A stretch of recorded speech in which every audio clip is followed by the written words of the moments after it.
नमस्कार। स्वागत है आपका कहानियों की इस खूबसूरत दुनिया में। यहाँ मैं आज आपको सुनाऊंगी सुप्रसिद्ध लेखिका मन्नू भंडारी द्वारा लिखी हुई कहानी मैं हार गई।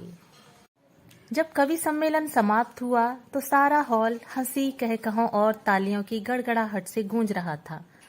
शायद मैं ही एक ऐसी थी जिसका रोम रोम क्रोध से जल रहा था।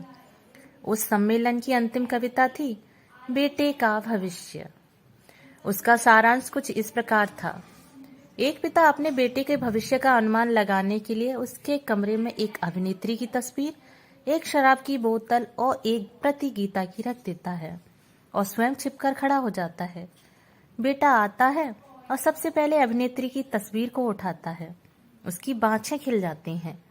बड़ी हसरत से उसे वह सीने से लगाता है, चूमता है और रख देता है।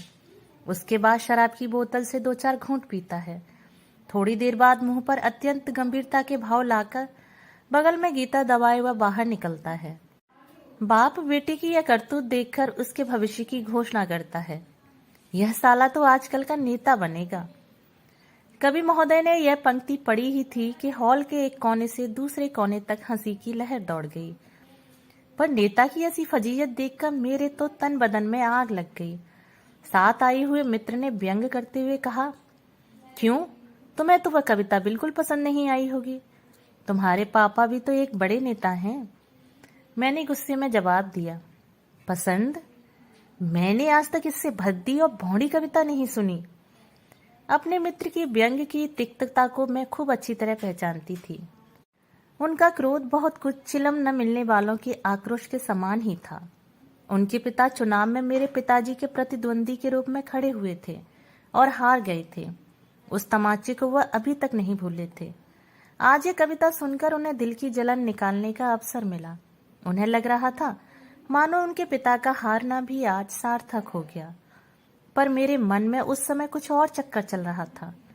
मैं जली भुनी जो गाड़ी में बैठी तो सच मानिए सारे रास्ते यही सोचती रही कि किस प्रकार इन कवि महाशय को करारा सा जवाब दूं। मेरे पापा जी के राज में ही नेता की ऐसी छीछा लेदर भी कोई चुपचाप सह लेने की बात थी। चाहती तो यह थी कि कविता में ही उनको जवाब दूं, पर इस ओर कभी कदम नहीं उठाया था। सो निश्चय किया कि कविता नहीं तो कहानी ही सही। अपनी कहानी में मैंने एक ऐसे सर्वगुण संपन्न नेता का निर्माण करने की योजना बनाई जिसे पढ़कर कवि महाशय को अपनी हार माननी ही पड़े। भरी सभा में वह जो नहला मार गए थे उस पर मैं दहला नहीं सीधे इक्का ही फटकारना चाहती थी, जिससे बाजी हर हालत में मेरी ही रहे। यही सब सोचते सोचते मैं कमरे में घुसी तो दीवार पर लगी बड़े बड़े नेताओं की तस्वीरों पर नजर गई। सबके प्रतिभाशाली चेहरे मुझे प्रोत्साहन देने लगे। सब नेताओं के व्यक्तिगत गुणों को एक साथ ही मैं अपने नेता में डाल देना चाहती थी, जिससे वह किसी भी गुण में कम न रहने पाए। पूरे सप्ताह तक मैंने बड़े बड़े नेताओं की जीवनियां पढ़ती रही और अपने नेता का ढांचा बनाती रही। सुना था और पढ़कर भी महसूस किया कि जैसे कमल कीचड़ में उत्पन्न होता है, वैसे ही महान आत्माएं गरीबों के घर ही उत्पन्न होती हैं। सोच विचार कर एक शुभ मुहूर्त देखकर मैंने सब गुणों से लैस करके अपने नेता का जन्म गांव के एक गरीब किसान की झोंपड़ी में करा दिया। मन की आशाएं और उमंगें जैसे बढ़ती हैं, वैसे ही मेरा नेता भी बढ़ने लगा। थोड़ा बड़ा हुआ तो गांव के स्कूल में ही उसकी शिक्षा प्रारंभ हुई। यद्यपि मैं इस प्रबंध से विशेष संतुष्ट नहीं थी, पर स्वयं ही मैंने परिस्थिति बना डाली थी कि इसके सिवाय कोई चारा नहीं था। धीरे धीरे उसने मिडिल पास किया। यहाँ तक आते आते उसने संसार के सभी महान व्यक्तियों की जीवनियां और क्रांतियों के इतिहास पढ़ डाले। देखिए, आप बीच में यह मत पूछ बैठिए कि 8वीं का बच्चा इन सबको कैसे समझ सकता है। यह तो एकदम अस्वाभाविक बात है। इस समय मैं आपके किसी भी प्रश्न का जवाब देने की मनह स्थिति में नहीं हूँ। आप यह न भूलें कि यह बालक एक महान भावी नेता है। हाँ, तो यह सब पढ़कर उसके सीने में बड़े बड़े अरमान मचलने लगे, बड़े बड़े सपने साकार होने लगे, बड़ी बड़ी उमंग करवटें लेने लगी। वह जहाँ कहीं भी अत्याचार देखता, मुट्ठियां भींच भींच कर संकल्प करता, उसको दूर करने की बड़ी बड़ी योजनाएं बनाता और मुझे उसकी योजना में, उसके संकल्पों में अपनी सफलता हंसती खिलती नजर आती। एक बार जान का खतरा मोल लेकर मैंने जमींदार के कारिंदों से भी उसकी मुठभेड़ करा दी। और उसकी विजय पर उससे अधिक हर्ष मुझे हुआ। तभी अचानक एक घटना घट गई। उसके पिता की अचानक मृत्यु हो गई। दवा इलाज के लिए घर में पैसा नहीं था, सो उसके पिता ने तड़प तड़प कर जान दे दी और वह बेचारा कुछ भी न कर सका। पिता की इस बेबसी की मृत्यु का भारी सदमा उसे लगा। उसकी माँ ने रोते रोते प्राण तो नहीं पर आंखों की रोशनी गंवा दी। घर में उसकी एक विधवा बुआ, एक छोटी क्षयग्रस्त बहन और थी। सबके भरण पोषण का भार उस पर आ पड़ा। आय का कोई साधन नहीं था। थोड़ी बहुत जमीन जो थी उसे जमींदार ने लगान बकाया निकालकर हथिया लिया। उसके पिता की विनम्रता का लिहाज करके अभी तक वह चुप बैठा था। अब क्यों मानता? उसके क्रांतिकारी बेटे से वह परिचित था, सो अवसर मिलने से पहले बदला ले लिया। अब मेरे भावी नेता के सामने भारी समस्या थी। वह सलाह लेने के लिए मेरे पास आया। मैंने कहा, अब समय आ गया है, तुम घर बार और रोटी की चिंता छोड़कर देश सेवा के कार्य में लग जाओ। तुम्हें देश का नव निर्माण करना है। शोषितों की आवाज को बुलंद करके देश में वर्गहीन समाज की स्थापना करनी है। तुम सब कुछ बड़ी सफलता पूर्वक कर सकोगे, क्योंकि मैंने तुम में सब आवश्यक गुण भर दिए हैं। उसने बहुत ही बुझे स्वर में कहा, यह तो सब ठीक है, पर मेरी अंधी माँ और बीमार बहन का क्या होगा? मुझे देश प्यारा है, पर ये लोग भी कम प्यारे नहीं हैं। मैं झल्ला उठी। तुम नेता होने जा रहे हो या कोई मजाक है? जानते नहीं, नेता लोग कभी अपने परिवार के बारे में नहीं सोचते, वे देश के संपूर्ण राष्ट्र के बारे में सोचते हैं। तुम्हें मेरे आदेश के अनुसार चलना होगा। जानते हो, मैं तुम्हारी सृष्टा हूँ, तुम्हारी विधाता हूँ। उसने सब कुछ अनसुना करके कहा, यह सब तो ठीक है, पर मैं अपनी अंधी बूढ़ी माँ की दर्द भरी आहों की उपेक्षा किसी भी मूल्य पर नहीं कर सकता। तुम मुझे कहीं नौकरी क्यों नहीं दिला देती? गुजारे का साधन हो जाने से मैं बाकी सारा समय सहर्ष देश सेवा में लगा दूंगा। तुम्हारे सपने सच्चे कर दूंगा, पर पहले मेरे पेट का कुछ प्रबंध तो कर दो। मैंने सोचा, क्यों न अपने पिताजी के विभाग में इसे कहीं कोई नौकरी दिलवा दूं, पर पिताजी की उदार नीति के कारण कोई जगह खाली भी तो रहने पाए।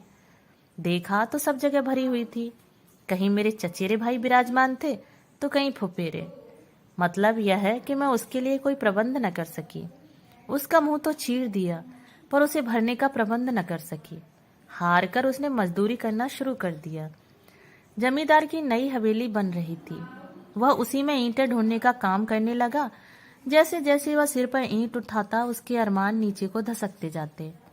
मैंने लाख उसे यह काम न करने के लिए कहा, पर वह अपनी माँ बहन की आड़ लेकर मुझे निरुत्तर कर देता। मुझे उस पर कम क्रोध नहीं था, फिर भी मुझे भरोसा था, क्योंकि बड़ी बड़ी प्रतिभाओं और गुणों को मैंने उसकी घुट्टी में पिला दिया था। हर परिस्थिति में वे अपना रंग दिखलाएंगे। यह सोचकर ही मैंने उसे उसके भाग्य पर छोड़ दिया और तटस्थ दर्शक की भांति उसकी प्रत्येक गतिविधि का निरीक्षण करने लगी। उसकी बीमार बहन की हालत बेहद खराब हो गई। वह उसे बहुत प्यार करता था। उसने एक दिन काम से छुट्टी ली और शहर गया। उसके इलाज के प्रबंध की तलाश में घूम फिरकर एक बात उसकी समझ में आई कि काफी रुपया हो तो उसकी बहन बच सकती है। रास्ते भर उसकी रुग्ण बहन की करुण चीत्कार उसके हृदय को बेधती रही। बार बार जैसे उसकी बहन चिल्ला चिल्ला कर कह रही थी, भैया मुझे बचा लो, कहीं से भी रुपए का प्रबंध करके मुझे बचा लो भैया, मैं मरना नहीं चाहती। और उसके सामने उसके बाप की मृत्यु का दृश्य घूम गया। गुस्से से उसकी नसें तन गई। वह गांव आया और वहां के जितने भी संपन्न लोग थे सबसे कर्ज मांगा, मिन्नतें की, हाथ जोड़े, पर निराशा के अतिरिक्त उसे कुछ नहीं मिला। इस नाकामयाबी पर उसका विद्रोही मन जैसे भड़क उठा। वह दिन भर बिना बताए जाने क्या क्या संकल्प करता रहा और आधी रात के करीब दिल में निहायत ही नापाक इरादा लेकर उठा। मैं कांप गई। वह चोरी करने जा रहा था। मेरे बनाए नेता का ऐसा पतन, वह चोरी करे, छी छी। और उसके पहले के चोरी जैसा जघन्य कार्य करके वह अपनी नैतिकता का हनन करता, मैंने उसका ही खात्मा कर दिया। अपनी लिखी हुई कहानी के पन्नों के टुकड़े टुकड़े कर दिए। उसकी तबाही के साथ एक महान नेता के निर्माण करने का मेरा हौसला भी मुझे तबाह होता नजर आया। लेकिन इतनी आसानी से मैं हिम्मत हारने वाली नहीं थी। बड़े धैर्य के साथ मैंने अपनी कहानी का विश्लेषण करने बैठी कि आखिर क्यों सब गुणों से लैस होकर भी मेरा नेता नेता न बनकर चोर बन गया। और खोजबीन करते करते मैं अपनी असफलता की जड़ तक पहुंच ही गई। गरीबी, गरीबी के कारण ही उसके सारे गुण दुर्गुण बन गए और मेरी मनोकामना अधूरी ही रह गई। जब सही कारण सूझ गया तो उसका निराकरण करना क्या कठिन था। एक बार फिर मैंने कलम पकड़ी और नेता बदले हुए रूप और बदली हुई परिस्थितियों में फिर एक बार इस संसार में आ गया। इस बार उसने शहर के करोड़पति सेठ के यहाँ जन्म लिया, जहां न उसके सामने पेट भरने का सवाल था, न बीमार बहन के इलाज की समस्या। असीम लाड़ प्यार और धन वैभव के बीच वह पलने लगा। बढ़िया से बढ़िया स्कूल में उसे शिक्षा दी गई। उसकी अलौकिक प्रतिभा देखकर सब चकित रह जाते। वह अत्याचार होते देखकर तिल मिला जाता। जोशीले भाषण देता। गांव में जाकर वह बच्चों को पढ़ाता। गरीबों के प्रति उसका दिल दया से लबालब भरा रहता। अमीर होकर भी वह सादगी से जीवन बिताता। सारांश यह कि महान नेता बनने के सभी लक्षण उसमें नजर आए। कदम कदम पर मेरी सलाह लेता और मैंने भी उसके भावी जीवन का नक्शा उसके दिमाग में पूरी तरह उतार दिया था, जिससे वह कभी भी पथभ्रष्ट न होने पाए। मैट्रिक पास करके वह कॉलेज गया, जिस कॉलेज में एक समय में केवल राजाओं के पुत्र ही पढ़ा करते थे और आज भी जहां रईसी का वातावरण था, उसी कॉलेज में उसके पिता ने उसे भर्ती कराया। लेकिन मेरी सारी सावधानी के बावजूद उन रईस जादों की सोहबत अपना रंग दिखाए बिना न रही। वह अब जरा आराम तलब हो गया। मेरे सलाह मशविरों की अब उसे उतनी चिंता न रही। घंटों अब वह कॉफी हाउस में रहने लगा। एक दिन तो मैंने उसे हाउजी खोलते देखा। मेरा दिल धक से कर गया। जुआ? हाय राम, यह क्या हो गया? मैं संभल कर कुर्सी पर बैठ गई और कलम को कसकर पकड़ लिया। कलम को जोर से पकड़कर ही मुझे लगा मानो मैंने उसकी नकेल को कसकर पकड़ लिया हो, पर उसके तो जैसे अब पर निकल आए थे। जुआ ही उसके नैतिक पतन की अंतिम सीमा न रही। कुछ दिनों बाद ही मैंने उसे शराब पीते भी देखा। मेरा क्रोध सीमा से बाहर जा चुका था। मैंने उसे अपने पास बुलाया। अपने क्रोध पर जैसे तैसे काबू रखते हुए मैंने उससे पूछा, जानते हो मैंने तुम्हें किस लिए बनाया है? वह भी मानो मेरा सामना करने के लिए पूरी तरह तैयार होकर आया था। बोला, अपने स्वार्थ की पूर्ति के लिए, अपनी इच्छा पूरी करने के लिए तुमने मुझे बनाया है, पर यह जरूरी नहीं कि मैं तुम्हारी इच्छा अनुसार ही चलूं। मेरा अपना अस्तित्व भी है, मेरे अपने विचार भी हैं। मैं चिल्ला उठी, जानते हो तुम किससे बातें कर रहे हो? मैं तुम्हारी सृष्टा हूँ, तुम्हारी निर्माता। मेरी इच्छा से बाहर तुम्हारा कोई स्वतंत्र अस्तित्व नहीं। वह हंस पड़ा। अरे, तुमने तो मुझे अपनी कलम से पैदा किया है। मेरे इन दोस्तों को देखो, इनकी अम्माओं ने तो इन्हें अपने जिस्म से पैदा किया है, फिर भी वे इनके निजी जीवन में इतना हस्तक्षेप नहीं करती जितना तुम करती हो। तुमने तो मेरी नाक में दम कर रखा है। ऐसा मत करो, वैसा मत करो, मानो मैं आदमी नहीं, काठ का उल्लू हूँ। सो बाबा, ऐसी नेतागिरी मुझसे निभाए न निभेगी। यह उम्र, दुनिया की रंगीनी और घर की अमीरी, बिना लुत्फ उठाए यूं ही जवानी क्यों बर्बाद की जाए? यह करके क्या नेता नहीं बना जा सकता? और मैं कुछ कहूं उसके पहले ही वह सीटी बजाता हुआ चला गया। कल्पना तो कीजिए उस जिल्लत की जो मुझे सहनी पड़ी। इच्छा तो यह हुई कि अपने पहले वाले नेता की तरह इसका भी सफाया कर दूं, पर सदमा इतना गहरा था कि जोश भी न रहा। इतना सब हो जाने पर भी जाने क्यों मन में एक क्षीण सी आशा बनी हुई थी कि शायद वह सीधे रास्ते पर आ जाए। गांधी जी ने भी तो एक बार बचपन में चोरी की थी, बुरे कर्म किए थे, फिर अपने आप रास्ते पर आ गए। संभव है इसके हृदय में भी कभी पश्चाताप की आग जले और ये अपने आप सुधर जाए। पर अब मैंने उसे आदेश देना बंद कर दिया और धैर्य के साथ उस दिन की प्रतीक्षा करने लगी जब वह पश्चाताप की अग्नि में झुलसता हुआ मेरे चरणों में आ गिरेगा और अपने किए के लिए क्षमा मांगेगा। पर ऐसा शुभ दिन कभी नहीं आया। जो दिन आया वह कल्पनातीत था। एक बहुत ही सुहावनी सांझ को मैंने देखा कि वह खूब सज धज रहा है। आज का लिबास कुछ अनोखा ही था। शार्क स्किन के सूट की जगह सिल्क की शेरवानी थी। सिगरेट की जगह पान था। सेंट महक रहा था। बाहर हॉर्न बजा और वह गुनगुनाकर अपने मित्र की गाड़ी में जा बैठा। गाड़ी एक बार के सामने आकर रुकी और रात तक वे साहबजादे पैक पर पैक ढालते रहे, मद्दे मजाक करते रहे और ठहाके लगाते रहे। रात को 9 बजे उठे तो पैर लड़खड़ा रहे थे। जैसे तैसे गाड़ी में बैठे और ड्राइवर से जिस गंदी जगह चलने को कहा, उसका नाम लिखते भी मुझे लज्जा लगती है। अपने को बहुत रोकना चाहती थी, फिर भी वह घोर पाप में सहन न कर सकी और तय कर लिया कि आज जैसे भी होगा मैं फैसला कर ही डालूंगी। मैं गुस्से से कांपती हुई उसके पास पहुंची। इस समय उससे बात करने में भी मुझे घृणा हो रही थी। क्रोध से मेरा रोम रोम जल रहा था। फिर भी अपने को काबू में रखकर और स्वर को भरसक कोमल बनाकर मैंने उससे कहा, एक बार अंतिम चेतावनी देने के ख्याल से ही मैं तुम्हारे पास आई हूं। तुम्हारा यह सर्वनाश देखकर जानते हो मुझे कितना दुख होता है। अब भी समय है, संभल जाओ। सुबह का भूला यदि शाम को घर आ जाए तो भूला नहीं कहलाता। पर इस समय वह शायद मुझसे बात करने की मनह स्थिति में नहीं था।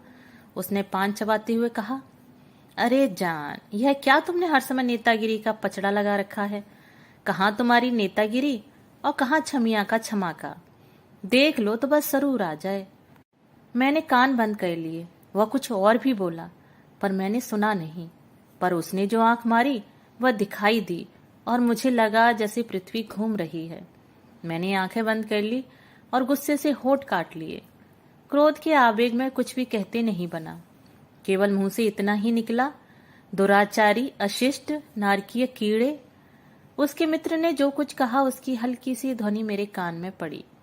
वह जाते जाते कह रहा था, अरे ऐसी घोर हिंदी में फटकारोगी तो वह समझेगा भी नहीं। जरा सरल भाषा में बोलो। और अधिक सहना मेरे बूते के बाहर की बात थी। मैंने जिस कलम से उसको उत्पन्न किया था उसी कलम से उसका खात्मा भी कर दिया। वह छमिया के यहाँ जाकर बैठने वाला था कि मैंने उसे रद्दी की टोकरी में डाल दिया। जैसा किया वैसा पाया। उसने तो अपने किए का फल पा लिया, पर मैं समस्या का समाधान नहीं पा सकी। इस बार की असफलता ने तो बस मुझे रुला ही दिया। अब तो इतनी हिम्मत भी नहीं रही कि एक बार फिर मध्यम वर्ग में अपना नेता उत्पन्न करके फिर से प्रयास करती। इन दो हत्याओं के भार से ही मेरी गर्दन टूटी जा रही थी और हत्या का पाप ढोने की न इच्छा थी न शक्ति। और अपने सारे अहम को तिलांजलि देकर बहुत ही ईमानदारी से मैं कहती हूँ कि मेरा रोम रोम महसूस कर रहा था कि कभी भरी सभा में शान के साथ जो नहला फटकार गया था उस पर इक्का तो क्या, मैं दुग्गी भी न मार सकी। मैं हार गई, बुरी तरह से हार गई।